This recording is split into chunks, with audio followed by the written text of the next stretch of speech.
Pirates of the Titanic present the Chernobyl Catastrophe.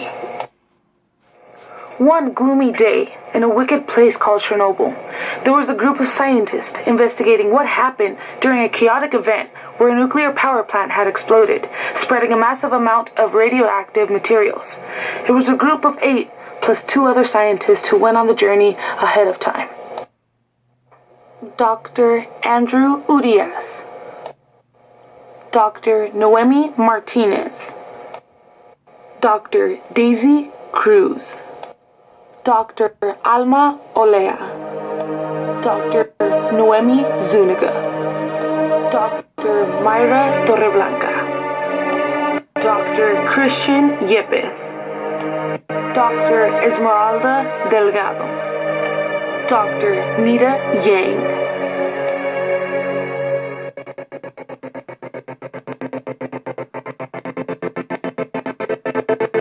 Most of the buildings were either destroyed or strangely mutated. The group of 8 had decided to investigate some of the buildings that were still standing. Some of them being domes, and the destroyed buildings started to have a wavy aspect to them, especially the nuclear plant. Before they continued further in the infected field, the scientists were anxious to know the area and volumes of these buildings and how they were affected.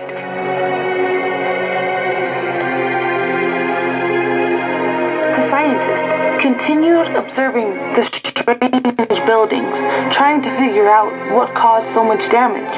What type of radioactive materials did this?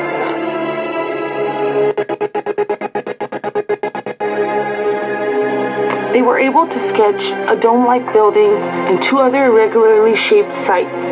Other than the area, they wanted to find out volumes of the sites to be able to determine the capacity of each building to have an approximation of how many people got infected or had died in each building during the event. There were few people living in the area that were investigating on their own. It was a remote part of Russia, and many people died because of the catastrophe. They passed a group of exulting people who were in distress, saying something to them, but since none of them could speak Russian, they didn't know that the villagers were warning them not to enter because there were unknown figures further in. Their first mistake was to continue their journey in.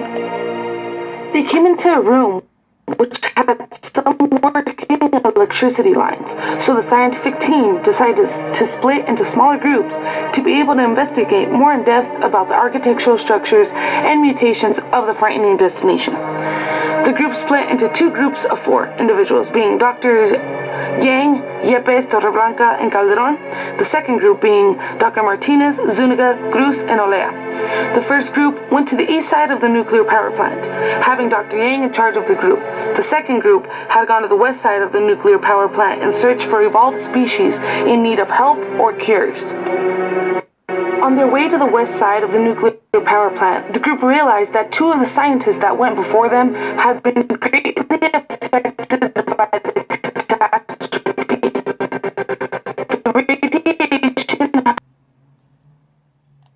affected by the catastrophe. The radiation had caused severe mutations on both Dr. Delgado and Dr. Urias. Although they did not die, they were very ill. After waiting there with them until dawn, the group was forced to leave them behind in order to continue with their journey. Dr. Cruz suggested that the groups find a human organ to find out the cause of the mutations. They agreed that the brain would give the most accurate results, so they embarked on their journey to find an organ that they were looking for. The East group picked up the distress call from their fellow scientists and immediately went into action. Dr. Martinez has informed them that 2 of their fellow scientists were affected and that the group had encountered some mutated people and that some of them were feeling effects of the radioactive air around them. Fearing the worst, the group had got into action and tried to reconnect with Martinez, but all hope was lost once the walkie-talkie started to become static. Dr. Zuniga saw how Dr. Martinez was mutating and how their body forms were drastically changing. Before she got infected, she sketched the form of the mutated body and decided to find the area of the infected portion of her body to be able to leave the signs and causes for a possible cure to the rest of the scientists. Shortly after, she started to feel nausea. Dr. Zuniga was barely able to finish the infected area equations when she dropped pale next to her colleague, Dr. Martinez. As Dr. Cruz and Olea watched this occur, they panicked as they didn't know what to do. After a couple of minutes, Dr. Martinez and Zuniga arose slowly, with a blank look in their eyes, as if their soul wasn't there. Cruz and Olea approached them slowly to kindly help their colleagues who were lifeless and empty. "Ah!" yelled Dr. Cruz. Zuniga struck with a bite on her neck. Dr. Olea tried to escape, but the speed of Martinez was too swift, and Olea was down. The West Side of group had no healthy survivors left.